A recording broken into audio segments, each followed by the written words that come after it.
ఇక్కడ రాయబడిన ఈ వాగ్దానంలో నేను ఉపేక్షింపక నిన్ను ఏర్పరచుకున్నాను అనే మాట మనం గమనించాలి.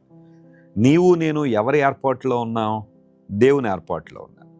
చూడండి, కొంతమంది ఉద్యోగాల కోసం ఇంటర్వ్యూలకు వెళ్తూ ఉంటారు. సెలెక్ట్ అయిన వాళ్ళు చాలా సంతోషిస్తారు, ఆనందిస్తారు. ఒకవేళ ఎవరైనా సెలెక్ట్ కాలేదనుకోండి, ఏదైనా కారణాన్ని బట్టి లేదా దగ్గరకు వచ్చి ఫెయిల్ అయ్యారనుకోండి, వారి బాధ వర్ణనాతీతం. అదే ప్రక్రియ నిరంతరాయంగా కొనసాగుతుందనుకోండి, ఒక 10 ఉద్యోగాల నుంచి సెలెక్ట్ అవ్వట్లేదు అనుకోండి, తీవ్రమైన డిప్రెషన్లోకి వెళ్ళిపోతారు. నన్ను ఎవరూ సెలెక్ట్ చేసుకోవట్లేదు, నన్ను ఎవరూ ఏర్పరచుకోవట్లేదు, నన్ను ఎవరు ఎంపిక చేసుకోవట్లేదు అని విపరీతమైన కృంగుదల్లోకి వెళ్ళిపోయే వాళ్ళు చాలామంది ఉంటారు. జాగ్రత్తగా గమనించండి, దేవుడు మాట్లాడుతున్నాడు. నిన్ను ఎవరు ఏర్పరచుకున్నా ఏర్పరచుకోకపోయినా దేవుడు నిన్ను ఏర్పాటు చేసుకున్నాడు.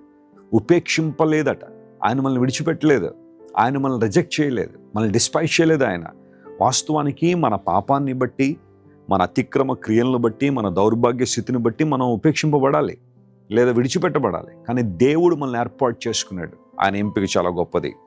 అనేక సందర్భాల్లో మనం లేఖనాల్లో మనం చూస్తున్నాము, దేవుడు ఏదైనా ఒక అసాధారణ కార్యం చేయాలి అంటే సామాన్యమైన వ్యక్తులను దేవుడు ఎన్నుకుంటాడట.